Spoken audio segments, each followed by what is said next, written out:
Please take your seats. School is now in session. Homeschool. What was that? Let's try it again. Please take your seats. School That's is more now like it. in session. Homeschool podcast. Homeschool. The homeschool podcast. Why? Because he was homeschooled. I don't want to do that. Okay. I don't want to do that at all.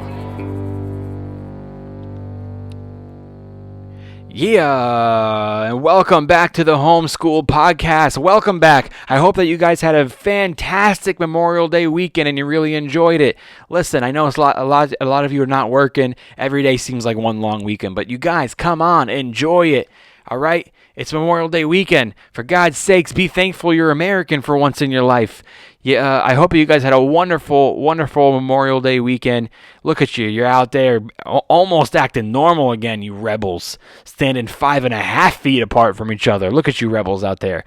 Thank you guys for tuning into the Homeschool Podcast. I have a wonderful person calling in, a person who makes me laugh, a person who is just genuine and really cool to talk to, a stand-up comedian that I know and have known for a couple of years, and he is one of the guys that started at the Comedy Store, and he's a door guy at the Comedy Store, and I wanted to have him call in to kind of give us a little bit of insight on how that all went down as a Comedy Store door guy, as a Comedy Store employee and comic. What happened when the Comedy Store shut down? How did he find out? That's what I want to find out from him. Is he when things open up again? Is he guaranteed a job? Has he hear anything about the Comedy Store opening up again? So we're just going to talk about that a little bit, but of course, much, much more. Anyway, you guys will hear for yourself, and we're going to call him in just a second. I'm Augustino Zoida. I'm the host of the Homeschool Podcast. My co-host, Kevin Lyons, is not in studio because when I have guests call in, there's no need for him to be here, but he still does a great job editing all these, so Kevin is here in spirit. And before we begin, I would like to read some sponsors. This episode is brought to you by Personal Chef To Go. Listen, you guys, Personal Chef To Go is one of our favorite sponsors here. I love the idea of it. I love what they do. Wouldn't you like to have your own personal chef, like you're Tom Brady or some shit? You got your own personal chef, and that's what Personal Chef To Go brings to you. You can subscribe right now, and you don't have to sign up for a long contract. You can just try one box, see how you like it. You can get it weekly, you can get it bi-weekly, you can get it monthly. And what it is just like those other food delivery services, but it's already made for you. You have your own personal chef that's preparing your meals. And at the beginning of the week, they're going to email you the menu, and you choose your dishes. Check out some of these. Tuscan style salmon. This is the menu they sent me this week. Tuscan style salmon, Asian black bean chicken breasts, tequila lime chicken, Texas style turkey meatloaf, healthy baked pesto chicken breast. What else we got here? Texas style barbecue pork chop, Cajun jambalaya, grilled chicken and broccoli pasta bake.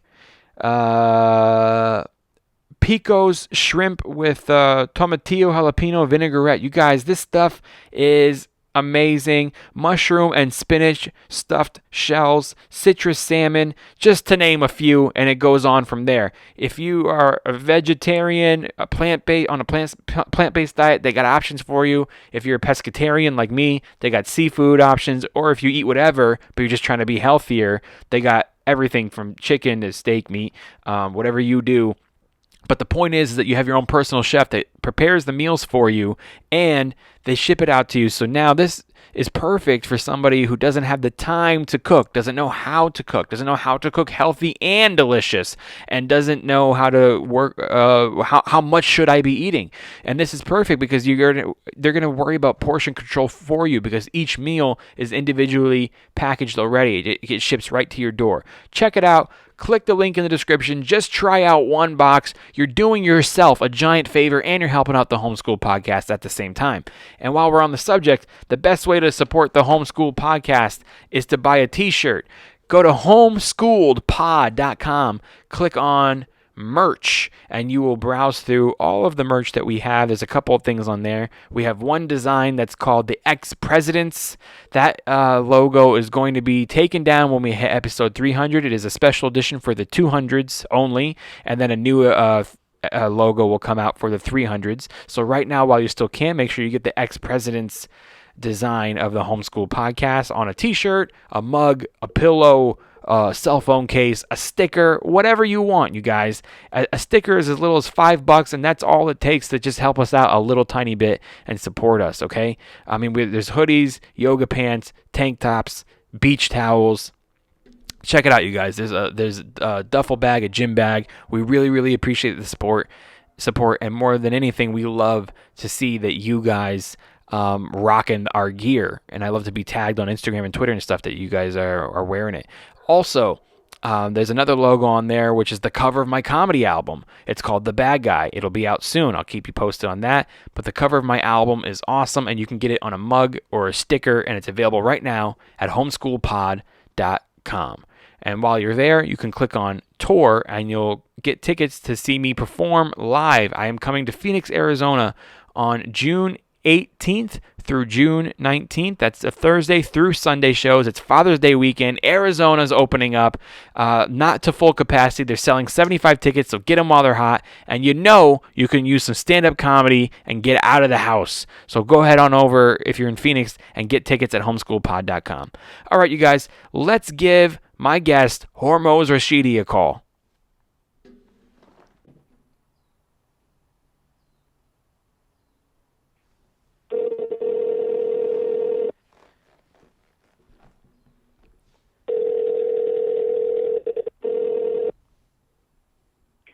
Hey, what up, buddy? Hey, buddy, how's it going? Good. How are you? Oh man, I'm good. I mean, today was just a really aggravating day for me, dude. I'm sorry for being late. No, it's all good. It was just like one of those days where, I was just trying to finish something, and it was just, taking longer where it's out of your control. But the last few hours have been intense. But anyway, what about you, dude? How are you holding up? I miss stand-up for sure. Hell yes, dude. Trying to see if there's, I don't know, any way to go to any other states to just do shows or whatever. So what do you mean, like other counties, other states? I mean, California hasn't opened up anything yet, but I bet Arizona maybe does. But I don't know. Yeah, dude, I'm going to Arizona next month, June 18th through 21st. Oh, that sounds amazing. If you need an opener or a host or anything, let me know. Yeah, well, I'm going with Schubert, so. Oh, cool. Yeah, but I'm so excited to just be on the road again, sharing a condo with another comic, and just kind of like, I miss it so much, dude, not to mention performing. Yeah. I'll take anything. Yeah. Actually, that's where I'm at. But, it's going to be definitely different. I think that, first of all, quarter capacity. Yeah, they're only going to sell 75 tickets, and I think that people might feel weird. Like, I think after the shows, we're probably not going to be so much meet and greets. I think people are going to be wearing masks afterward, and it's going to be definitely something to get used to. Hopefully we don't have to get used to it, but it's definitely going to be weird. Yeah. But then again, people that are just going like, "Fuck it, I'm going out to a comedy show tonight. I don't care." If I get there'll be some states that are like that, There's some states that, and I think once we needed to flatten the curve because we didn't have enough hospital beds and ventilators, whatever. But now that that's been flattened, the rest of us are supposed to catch it, and then we beat it and we get herd immunity that way. That's just the way things work. Except for people who are high risk, if you're over 60, or you have diabetes or certain health concerns, right? Then you should stay in and always wear a mask and stuff. But the rest of us, I think we should have to wear masks when we're in public places where you might get somebody who's sensitive sick. But if you want to go to a comedy club and take that risk, that's on you, right? Whatever's out there. I think not only is it on you, but I think ultimately it's kind of a brave thing to do for the public well-being. Yeah. Yeah. Because it's like you need herd immunity, you need people getting sick and getting better. And some people are going to die in the process of getting sick and getting better. And so it's kind of a brave thing to know that you could go out there and get sick, but you just do it anyway. I don't know, most people I think are doing it for the sake of just wanting to party. But, yeah, you just finally get out of the house. It's like the wrong thing. I don't think it's like a morally wrong thing to do. I think it's actually they're kind of shaming you if you feel that way. They want to shame you and be like, well, you are doing the wrong thing. People are dying from the virus, but it's like... And I mean, I think a couple months ago, if you were saying, no, I don't want to, I think they would be right, because we, apparently we did need to flatten the curve so it wouldn't have been out of control. I hear you. Now that we have, I think we have, I'm not sure. It's hard to know what the real numbers are, because they haven't been testing in a lot of places. Yeah, the numbers are totally fabricated. Yeah. So you can't trust it at all. Florida had fired somebody for refusing to lie about the numbers. It's just it's hard to believe anything. But yeah, man, absolutely. It's tough, dude. I think you're right. It is kind of good for humanity to start going out there and doing stuff again. And listen, as insensitive as it may sound, people die every day. You just don't hear about it. I mean, probably the same amount of number of people die every single day, and it's yeah, you can't just have everybody stop living their lives because of it. It's kind of outrageous. Yeah. It's at this point, it's come on, man. Dude, even New York is opening up. New York has, I don't know if you saw, New York opened drive-in movies so that people can sit in their own individual cars and go to movies still. And they're even doing comedy shows at the drive-in theater. They built a stage.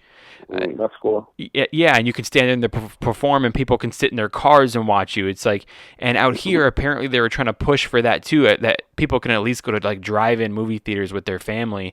And California's saying no. It's and then they go because honestly, yeah. A part of me honestly feels I feel like the Democrats are looking at the situation, and I think they see it as an opportunity where they have two choices, the Democratic governors do. They're they can either take some chances and open up the economy, or they can be extra cautious and fuck up the economy, and it'll hurt Trump. Mm-hmm. And a part of me thinks that they're because it does hurt Trump. Being absolutely extra careful is the easy decision, and on top of it, it hurts Trump. I don't like Trump. I think Trump's made a lot of bad decisions, but it does seem like part of the decision of regardless if you like the guy, it's Republicans are refusing to follow anything, and Democrats are extra careful. Yeah, well, I mean, if you don't like Trump, I mean, whatever, fine, but you can't be blind and go this is so obvious what they're trying to do. Yeah. I mean, I think you're absolutely right. I think they are taking advantage of it, but not only that, I think more than they took advantage of it, I think that they put it in place. I think this was their plan from the beginning. Democrats put coronavirus in place? Not necessarily the Democrats. I think I don't know how far you want to get into it, but I think that whatever you want to call them, the deep state, the people that run the world, I think that a lot of people who are a part of the Democratic Party are on their agenda, are compromised by the people that run the world. Yeah, maybe. I think that they set it up on purpose. I don't think that's too far fetched. I mean, you have to ask yourself. I mean, the FBI has done in the past.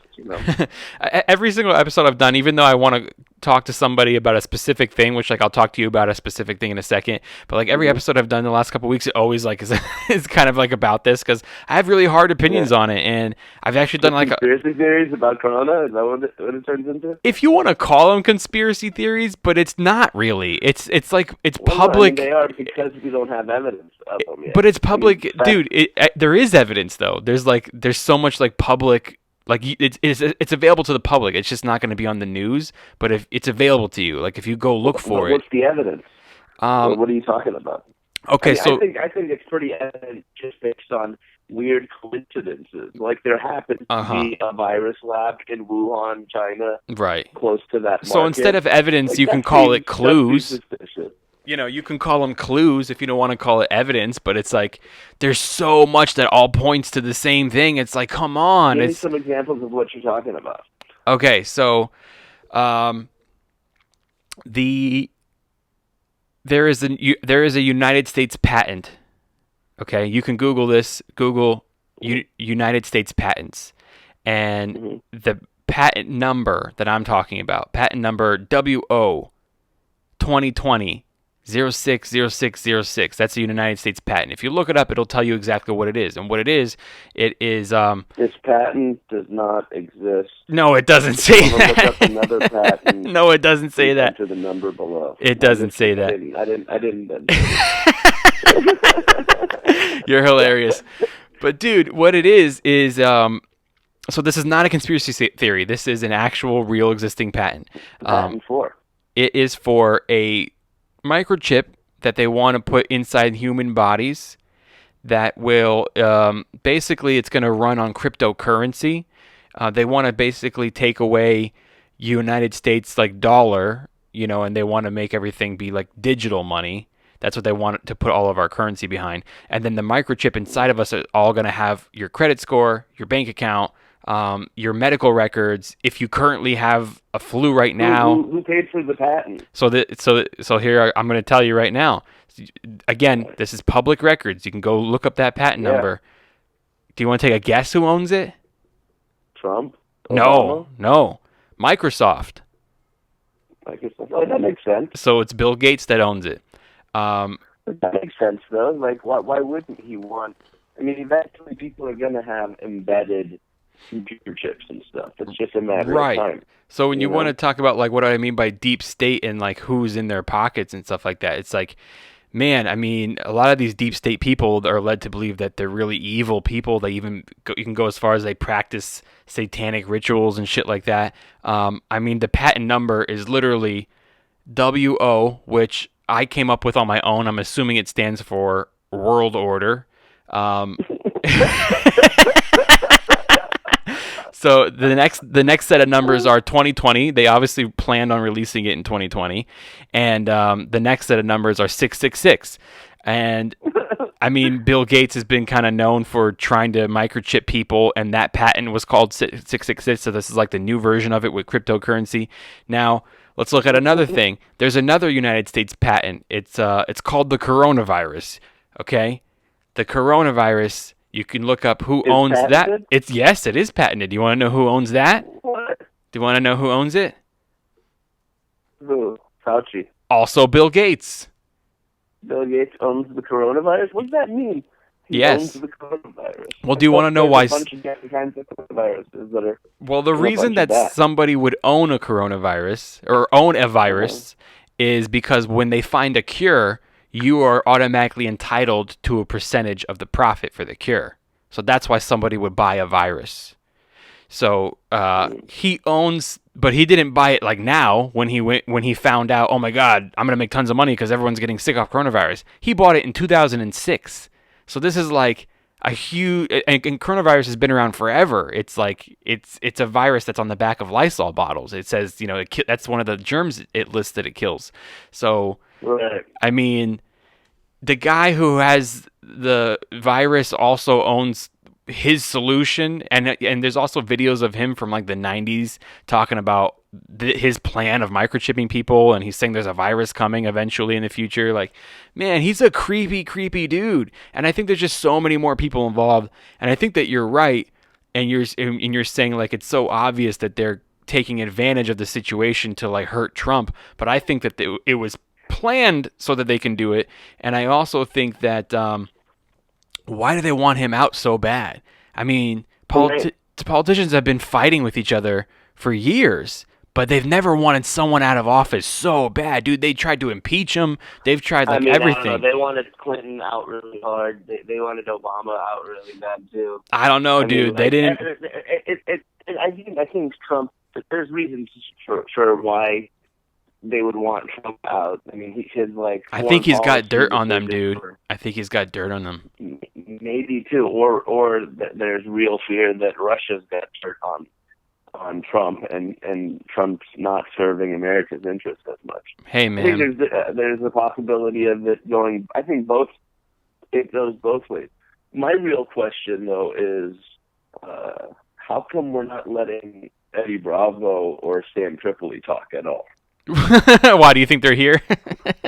And this is, are we not on tinfoil hat right now? No, dude. But listen, man. No, we're not on tinfoil hat. I love both those guys. Those guys are great people. And can I tell you my conspiracy theory? Please. So, I mean, this isn't off reading anything because I hate reading about this kind of shit. But just the fact that there's a Wuhan virus lab. It's like a level 7 virus lab that 60 Minutes was talking about.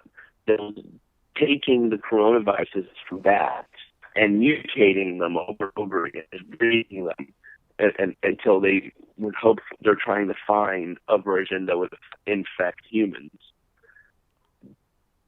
So that they say is so that they could, build a vaccine for it before it gets out in public.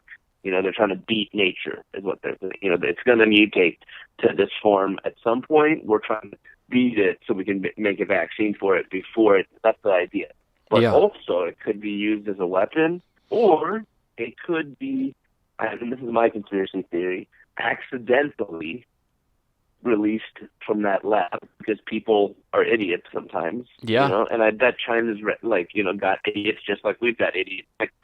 Everywhere's got idiots. And no matter how much safeguards you put in, it's possible. It's also possible that it came from that, wet market 2 miles away from that lab by coincidence. But it seems like too big of a coincidence. I think it probably, my guess is it accidentally got released.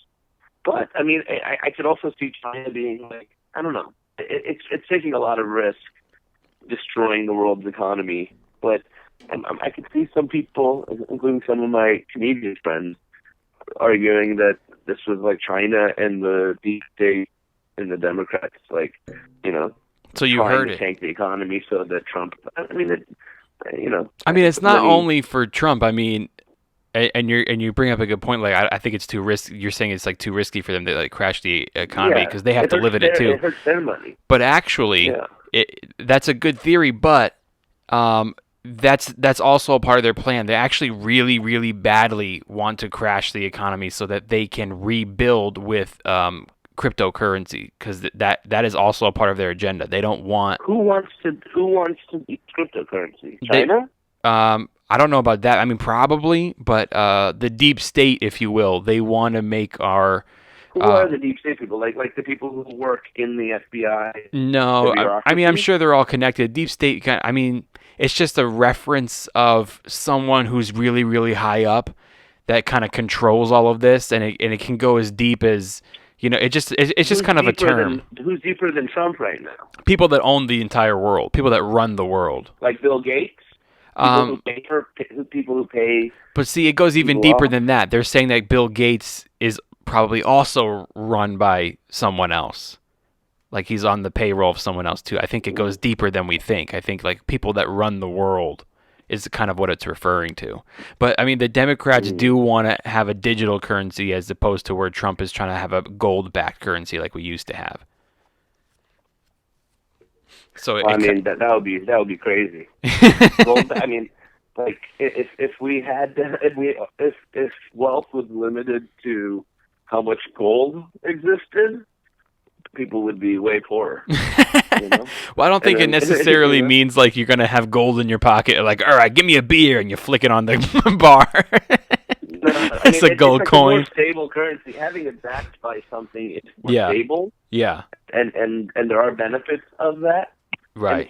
But the thing is, like, what's better is you can actually just go, because it's not backed by gold. If you're really worried, you can go just buy gold. Yeah, you could. You can buy gold stock right now. Gold's just a great thing to own. Yes. That shit, there isn't that much of it. like diamonds they make and shit. Diamonds are bullshit. Right. But like gold and silver are like really good investments. Like because I learned that Totally. from you can as a mean, kid. It's a lot better than having a digital currency, which like they can just make up out of thin air and be like they could. Yeah. I don't even know how that shit works. Yeah, I dude. remember Abby Roberts, like Yeah. Abby's my best friend, and I remember he was like I made like $20,000 on Bitcoin and Ethereum and all this shit. And I'm like, what? How'd you do that? He's like, I just bought it, and you just got to buy it, and then he's explaining to me how it works. I'm like, what? How is that even possible that you put $100 in and now it's 10,000? Yeah. How's that even possible? Esther Koo was explaining it to me too one time. And I told him, I was like, hey, if you have 10,000 right now in this thing, take 5,000 out right now. Yeah. No, because the 10,000 is going to turn into 50,000. Yeah. I'm like, well, it all went down though. It went all disappeared. He lost all of it. Damn, yeah, he should have took it out right then because, dude, in the beginning, if you jumped on that bandwagon, you made a lot of money. But then towards the end, it kind of went down. And then I've heard like different like people's theories of saying like, listen, the future is gold. Make sure you buy as much gold stock as you possibly can. And then I heard other people go like.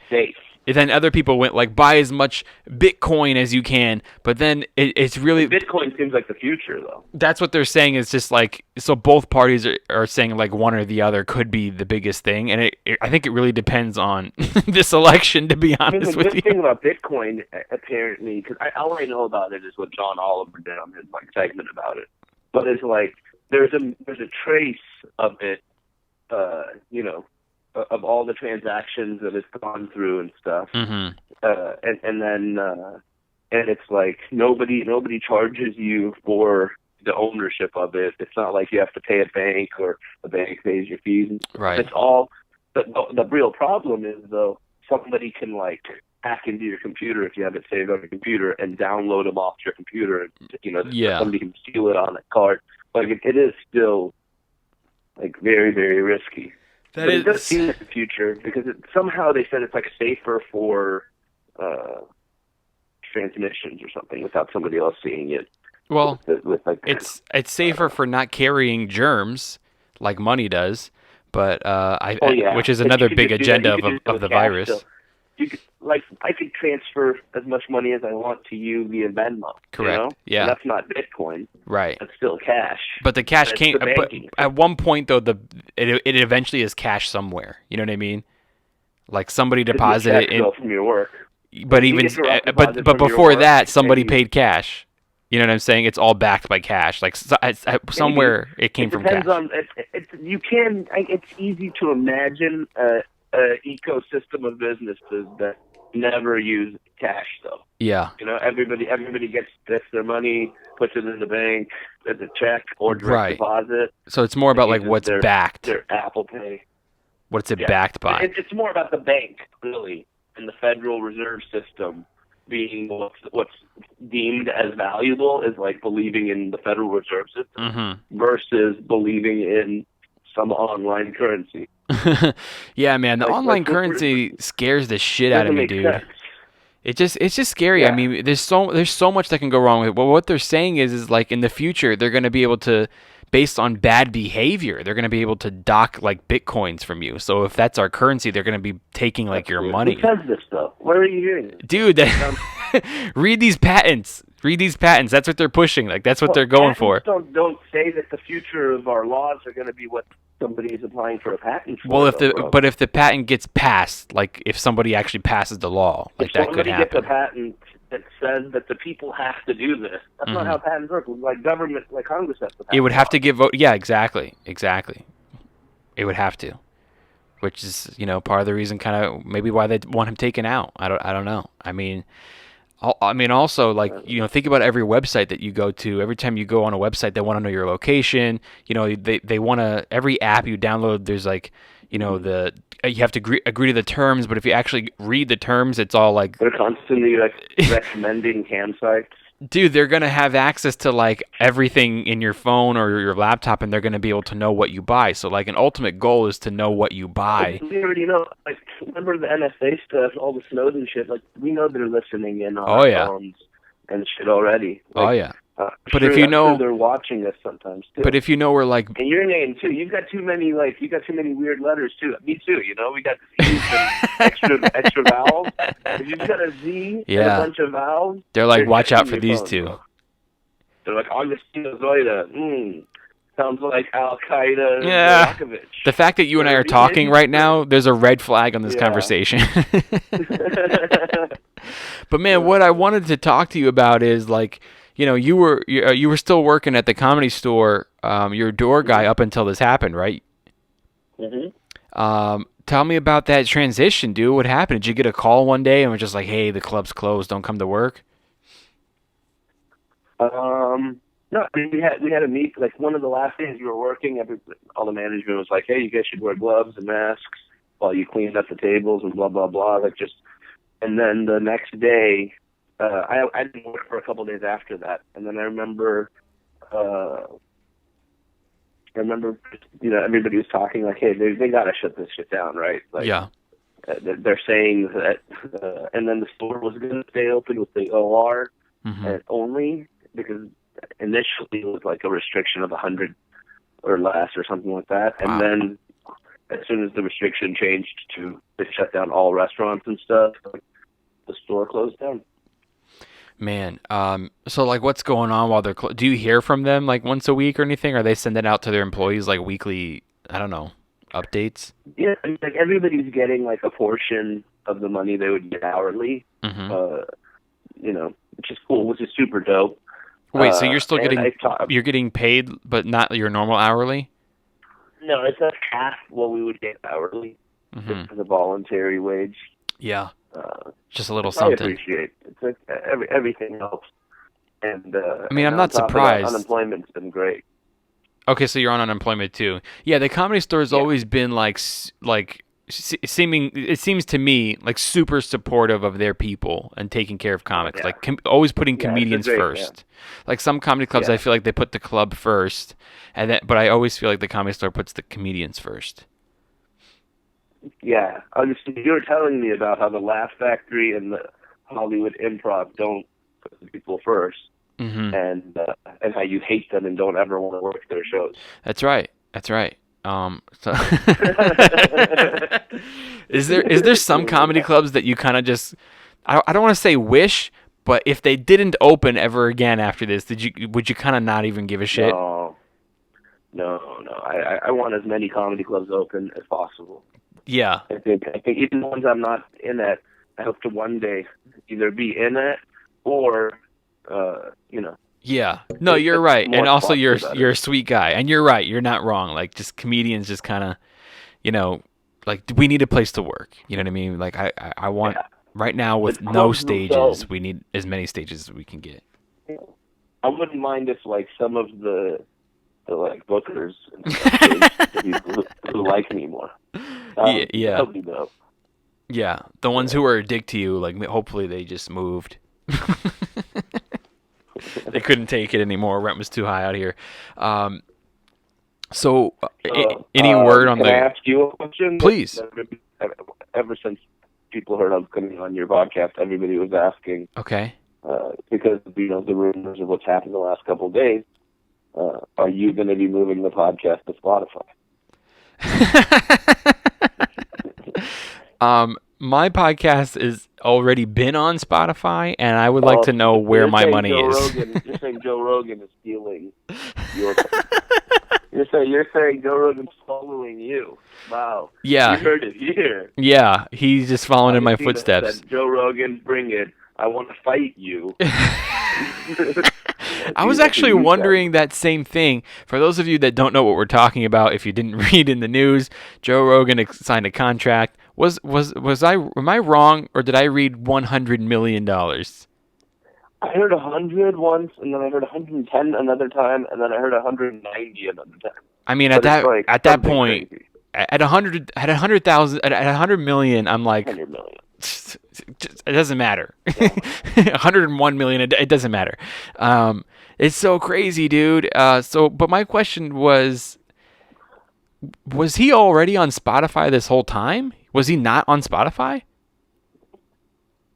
Well, I think he probably wasn't through Spotify. but now making it exclusive. Exclusive. That's where the money's at. Yeah, which makes it so that all of his people, most people watch him through YouTube and iTunes. But it's like eventually YouTube is just going to have clips, apparently, and then it's just going to be Spotify for the whole thing. And then that way Spotify forces people to download their app more. Wow. And it's still free on Spotify, though. It's still free on Spotify. Okay. Yeah. So it's just going to be like everybody who listens to Rogan's podcast right now, that's going to be the only source of them to listen to it. Yeah. It's just like what Howard Stern did with Sirius. Do you know, I was thinking about this too, but I haven't had a chance to look it up. Do you know what his contract was, Howard Stern? I don't remember. I don't know. It was insane, though. I don't think Sirius ever made money, like, partially because they had to give him so much. Wow. It was. So you think it was more than $100 million? But like, I don't know. Maybe because it was like 20 years ago, though. But what about like Rogan's deal, like $100 million? I mean, it's over a course of how many years? Like, what's his contract up till? Net worth is $650 million. Whose? Stern. Net worth $650 million. Damn. Yeah. That's insane, bro. That's too much money for one person. And Stern's contract was $80, but I think he also got a percentage of the Sirius. Yeah. Holding. I was talking to my buddy the other day about Robert Kraft. You know Robert Kraft? Yeah, the guy who made the cheese, right? He owns New England Patriots. Yeah. He likes winning championships and getting jerked off. Yes, that guy. About his dead wife. His net worth is like also $600 million, something like that. Yeah. And me and my buddy were talking today. It's crazy how, like, for the coronavirus thing, they were doing a lot of charities, like donating money and stuff. And he donated his ring. He auctioned off his ring. That's crazy. I know. That's like insane. Like one of his championship rings. It's insane, but like he's auctioning it off, and some other rich people are gonna go and buy it. And the last time I checked, the bid was up to like $600,000 or something like that. So some other rich person's gonna buy it. But me and my buddy were saying like Robert Kraft should say, whatever you guys like buy this for, I'm gonna like match and also donate. You know what I mean? I bet he's already. If you probably look into it, I bet he's already donated millions in cash. Also, I hope so, dude. You know what else would be funny? I don't like his politics because he's like, he's a lot of super like old people are more religious and more conservative politically, but he is very, very philanthropically like generous, and the fact that he's giving a ring, which is like irreplaceable. You can't, that's like right. The one of the most valuable possessions he has. Mm-hmm. Is like he could give just even more and more money, but he's giving something that's worth more than money, and I think it's to inspire other people to give. Right, I hear what you're saying. What I'm willing to do. That's a good argument. But how funny would it be? He just seems like a good guy who likes getting jerked off. I mean, hey, his wife. All good guys also like getting jerked off. Let's be honest. Dude, but how funny would it be if Tom Brady bought it? And he's like, I got 7 rings now, bitch. And then he would officially have more than Bill Belichick. Oh, man. So funny. Yeah, dude. Going to be good this year? Do I think they're going to be good? Yeah. Do you think Tampa's going to be good? I think Tampa's going to be good no matter what anyway, for a couple of reasons. Number one, they got the dynamic duo of Brady and Gronk, but they also have some pretty powerful weapons as well. And I don't take lightly when anybody guarantees you of something, especially Tom Brady, who has been so connected and so successful. Where when he predicts something, he's really never wrong, and he already promised he's going to the Super Bowl next year. Which, like, how do you even say that? How do you know? I don't know, dude. So I think if he says something powerful like that, No, I mean, you I think can't he's count the him best out. quarterback ever. Yeah, man, absolutely. It's going to be a fun season, What do and you I think about really the hope Tom we Brady have a season. conspiracy theory? What's that? What do you think about the conspiracy theory that Tom Brady brought the coronavirus back from Italy? I haven't heard that one. Anything? I haven't heard that one. That one's for sure true. That one's for sure. So you believe that one? I have a theory on how we can fix the coronavirus in like no time. Is it Tom Brady throwing it? What was the last virus that everybody was afraid for their lives? The real one in America that put fear in everybody. What was it? The one during AIDS, Obama's campaign. Right? Well, AIDS. I guess I guess it was the last. But yeah. SARS came in there. Did you really ever have a SARS fear? No.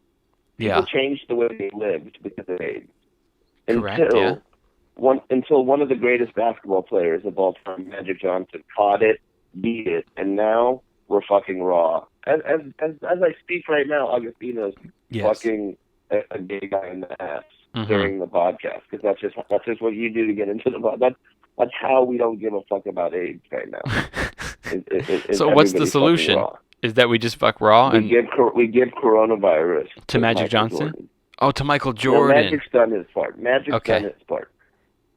I would say give it to Kobe, but Kobe fucking died. Yeah. You know, you can't give him a disease. Maybe they gave it to him and it just took him out.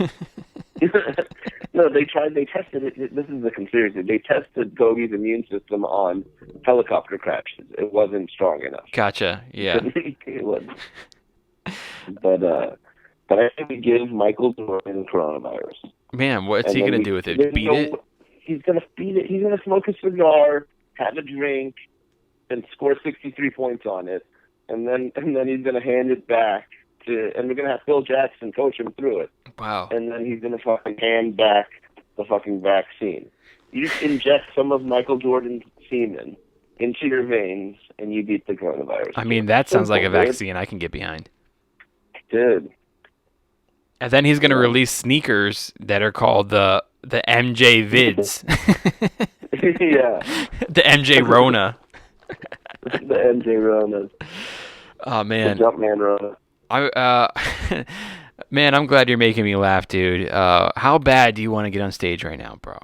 Oh, so bad. If somebody booked you tomorrow, would you go? Mm-hmm. Yeah. You ain't scared of no virus. No, I've even been. I mean, I'm gonna go see my family on Sunday. Okay. And I'm still gonna social distance, but we're gonna go. It's my niece's 1-year birthday, so we're gonna go hang out, swim in the pool, stay especially far away from my mom, but just see everybody. Yeah. After that, I'm gonna fuck. I don't know. I don't think I'll be fucked anymore. I'm down to catch it and beat it and move on. That's how I feel. That's how I feel also. I mean, people might yell at us and be like, but what if you can't beat it? People are dying. You could be a carrier. Nobody's ever yelled at me, though, either. It's like, everything is, like, on TV or on Facebook. I mean, I've been yelled at for not wearing a mask. And you wear it, like a grocery store or something? No, in my neighborhood walking around. Oh, really? What's your neighborhood? Studio City. Oh. Yeah, just walking around. If there's a lot of people around, I'll wear a mask.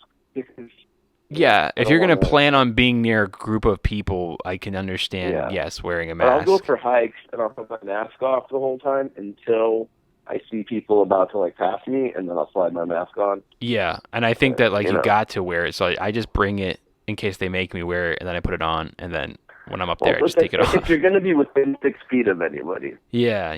Just in case you breathe out, or it's more in case you carry the disease for other people's sake. That's why they're forcing it. Yeah, because there's a bunch of pussies out there. Yeah. Her immune systems are weak compared to us, bro. I went on a bike ride, and it was so crowded on the path that I just wore a mask the whole time during the bike ride. It was just so crowded, and there was like so many people. How's breathing with a mask?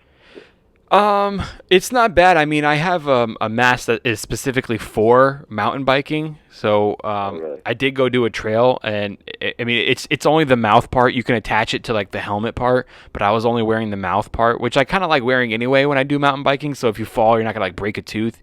And I don't like when I like breathe when it's cold or windy outside. I like my throat kind of hurts, so I just so I actually kind of like wearing it. But it was just so crowded. I'm like, I'm keeping this on, and there was like cops on bicycles on the bike path around the crowd of people, and they weren't wearing masks, and they weren't stopping anybody who wasn't wearing a mask. Right. Yeah, I think most people are over it. I'm over it, dude. But in my neighborhood, man, I'm literally just like walking my dog in my neighborhood. Like nowhere near anybody, and people are coming up to me telling me I gotta wear a mask. Like you were on the other side of the street and they came over here. Dude, don't even get me fired up. I get all fucking fired up about it. Yeah. But you do like to walk your dog and chew and spit sunflower seeds while you're walking. and you know that there's a reason.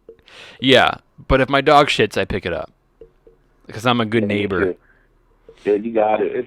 If you don't, then you're breeding a culture of leaving dog shit on your street, and then it's just going to get worse and worse. Like in my old hood, nobody picked up their dog shit except for me, and I was just like, it's just awful. It's awful. Everywhere you got a dog, yeah. Now everybody's got you on cameras, dude, and they'll post that shit in the Nextdoor app, and you will be embarrassed in front of all of your neighbors. Dude, this one time.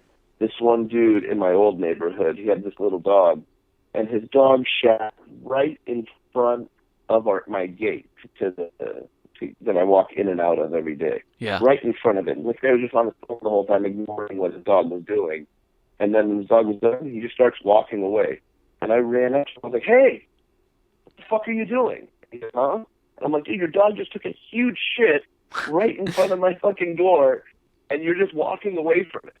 And he's like, "Oh, like, did you not notice your dog taking a shit? Yeah. Or do you not give a fuck because it's not your building?" Yeah. And then he's like, my bad." I'm like, "All right, come pick it up then." And then I made him come back and pick it up. And then he walked away, and my neighbors who were like out and saw me yelling at this guy were like, they were like, "What the fuck is wrong with that guy? Like, how can he think that that's okay?" Yeah. To just leave your dog's shit. I've left my dog's shit when it's never in front of somebody's building, but I've left it where it's like in tall grass or something. I'm out of bags, and I'm like, "Fuck, I'm out of bags. I'm not gonna go like run inside and get a bag. It's already in a hidden spot. Nobody's gonna step directly on it either." It's like, yeah. I've also left it when I forgot a bag, but if I can, like sometimes my move. So I have gone back, but sometimes my move is I'll grab some dirt if there's like some dirt nearby and cover it up a little. I just cover it up, yeah, and then and yeah, dude, and then I do that when the dog has like the shits and you can't really pick it up. Oh yeah, that's the worst. And it's like, "I'm sorry, I can't pick it up. I'm sorry, he took like a fucking runny shit." You don't really do drugs. But if I'm on like Molly or something like that I'm gonna feel nauseous, if I pick up for fuck with the shit, I just leave it then. I give no fucks on Molly. That's hilarious.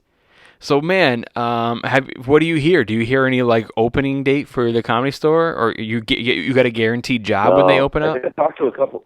Oh yeah, I mean, yeah, for sure, I've got a guaranteed job. Okay. I've talked to a couple of the managers, like just because we're friends, and just talked to them, like just seeing how their families and stuff are. But yeah, I think we'll know. You'll know basically as soon as like Eric, the general manager, right, or just the general manager and stuff will know. Right. Because like once Gavin Newsom says, "Hey, restaurants and comedy clubs can open up, but they have to be spaced like this." Yeah. And then the Comedy Store is going to immediately figure out how to, follow those rules. Well, yeah, dude, I think you're absolutely right. That's how it's going to go down. And there's a couple of comedy clubs, like we mentioned. There's some states opening, but I just saw that American Comedy Company in San Diego is going to be open this weekend, and they were like, "We literally just found out." Yeah, they're like, "We just found out." So I also think that you have to kind of comply. It's not going to be all restaurants. I think it's going to be like specific ones. They're going to have to kind of go like, okay, they're going to look at like your space and see if you're set up to, have spread it out and stuff like that, or tell you a percentage of your capacity. So they're going to like, it's going to be like place by place. Like you can do it, you can do it. And then I was just reading Rick Bronson, who owns, him and his wife Tammy Bronson own the House of Comedies. They own several in Canada and the United States, and they're one in Edmonton in Canada. They were open for a little bit, and then they just came and told them, you guys got to shut down. And they were like, why? They're in the mall where every single restaurant in the mall was allowed to open except theirs. They went and shut theirs down. And I was like, why? They're like, because it's technically not a restaurant, it's a comedy club. It's like, well, what's the difference? People are sitting there. We followed the regulations. Well, they're spread out. There's a slight difference. At a restaurant, you're not like laughing near each other. Laughter is like a projectile, you know. But they're gonna like be spread out, like the same in the same amount of feet in restaurants. You know, I feel like it should be more. I think people. I don't know. And the comedian's gonna be like, and I have my doubts. Yeah, man. But if it's as dangerous as they say, if it's as contagious as they say, but then again, it's like I think honestly, what I think they should do isn't what they'll do. But I think they should just let comedy clubs open up to full capacity, and just have a disclaimer that says, if you're feeling sick, don't come in here. Yeah, man. And you're taking a chance coming here. I think you're right, dude. I almost kind of feel like this. I go like, man, like you gotta leave it up to the people. Like if I want to take my risk, that's my life. It's my risk. Like, if I want to take, maybe there's going to be some elderly people that are going to get the okay to open up their business again, and they're going to go, some are going to go, cool, awesome, I can go back to work. And then maybe some of them are going to go, hey, even though I'm losing money, I don't want to take the risk. I think you should leave it up to people. You know, it's their life. It's their business. And, like, people have gotten sick. Especially once you have enough ventilators and stuff. Because that's what the goalpost was when the shit stopped. You know, it was, we don't have enough ventilators. We're running out of ventilators. Ventilators are super rare, and if you get sick right now, we won't have ventilators for you, and you'll die. I heard a lot of that was even fake, bro. I heard a lot of that, like ran out of ventilators. I heard a lot of that was fake, dude. You know, hospitals are gonna get the hospitals. It's already been a proven fact. Hospitals are getting more money from the state per ventilator you have and per COVID case you have in your hospital.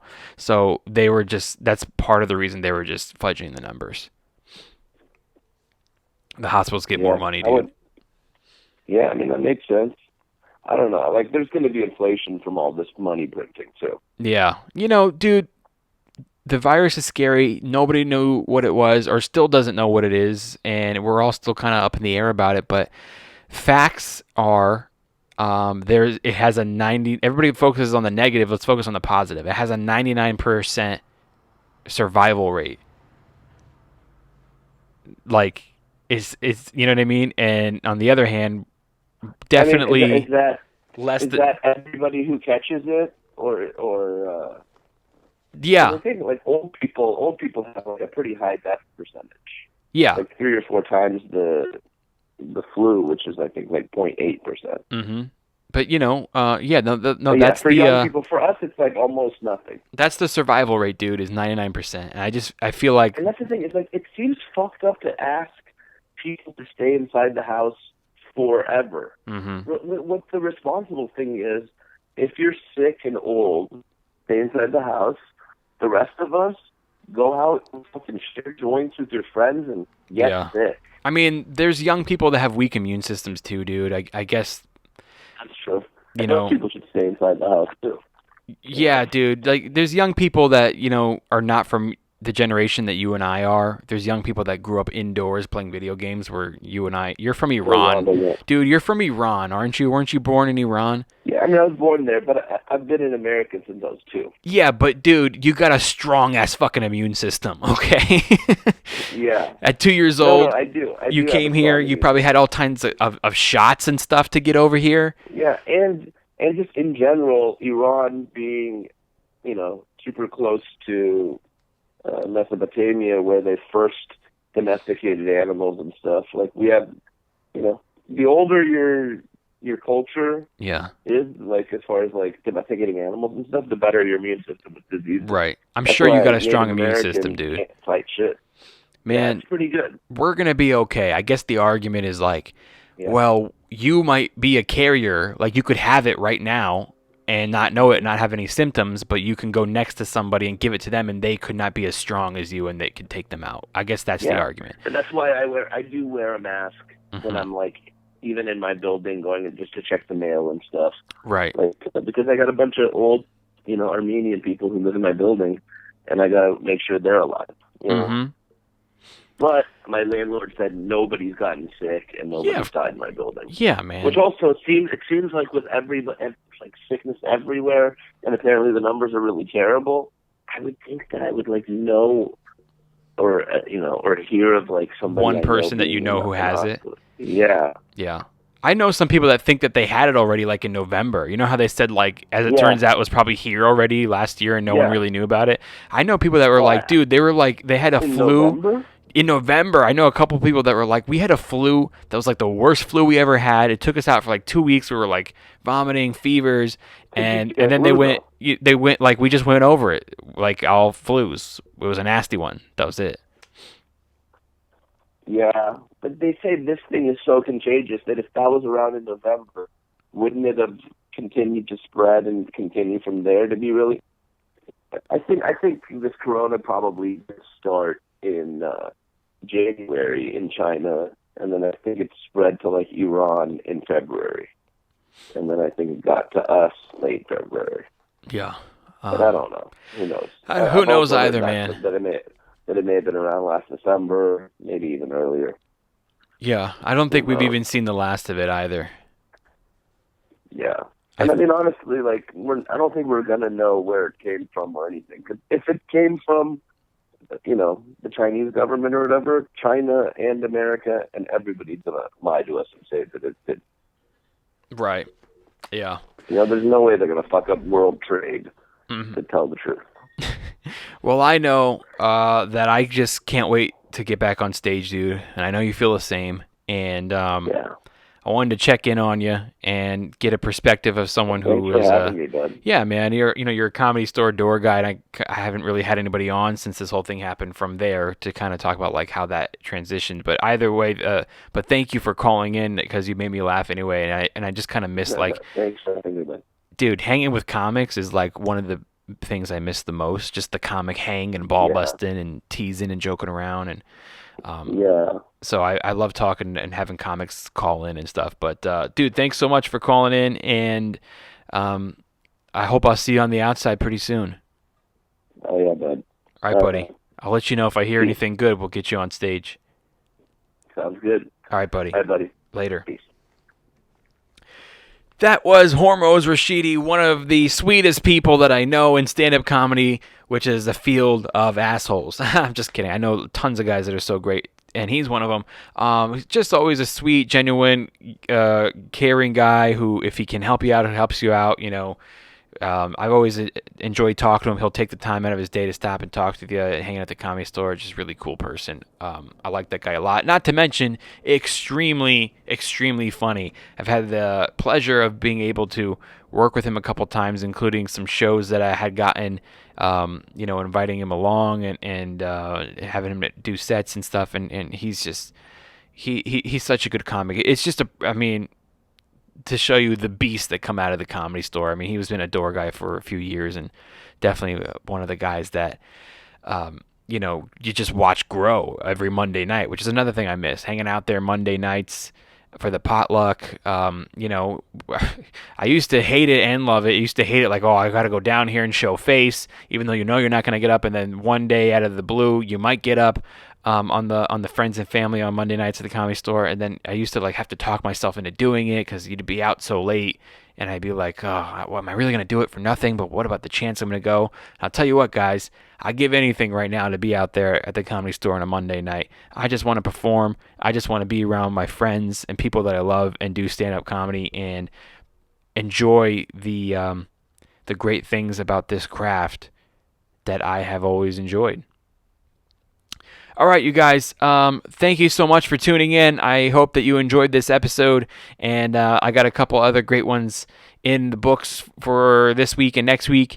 And that's it, you guys. We're doing it. We're at the end of May, and I hope they had a great month, and I hope that June is going to start looking up, and we're all going to be coming back to normal, not the new normal, the old normal. And either way, enjoy each other. I want to give a big thank you to Hormoz Rashidi for calling in. I want to give a big thank you to my co-host Kevin Lyons for all his hard work. And of course, I want to give a big thank you to all of you listening right now for supporting the Homeschool Podcast. Please, if you're not already watching this on YouTube, check out our YouTube channel. It's Agustino Zoida. It's just my name. That's the YouTube channel. Hit subscribe on there. That's where all these videos go out. And that's also where I release stand-up clips and stuff. And it's all on there. And make sure you follow me on social media, Agustino Zoida. And head over to homeschoolpod.com. And it's a one-stop shop for everything Homeschool Podcast, including tickets to see me perform live. I'll be in Phoenix, Arizona on June 18th through June 21st, Father's Day weekend. I hope to see you there. You can get tickets at homeschoolpod.com. Click on tour. Or you can click on merch, and you can pick yourself up a Homeschool Podcast t-shirt, which is the best way to support this podcast. All right, you guys. Thank you so much. We love you from the bottom of our hearts. Thank you from the Homeschool Podcast. Have a great week.